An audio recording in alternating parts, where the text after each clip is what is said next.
Mga bahay yan. Ganda niyan. Ngayon, galing tayo doon sa customer natin na doon ang bahay sa dulo. Ayan.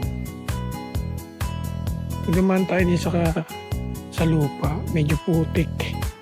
Puputikan ng ating chinelas. Kaya dito na lang tayo sa mga bato. Putong-tong. Yung lupa na.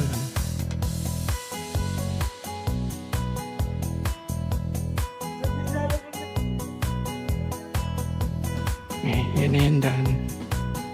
Okay. Thank you. Yun lang.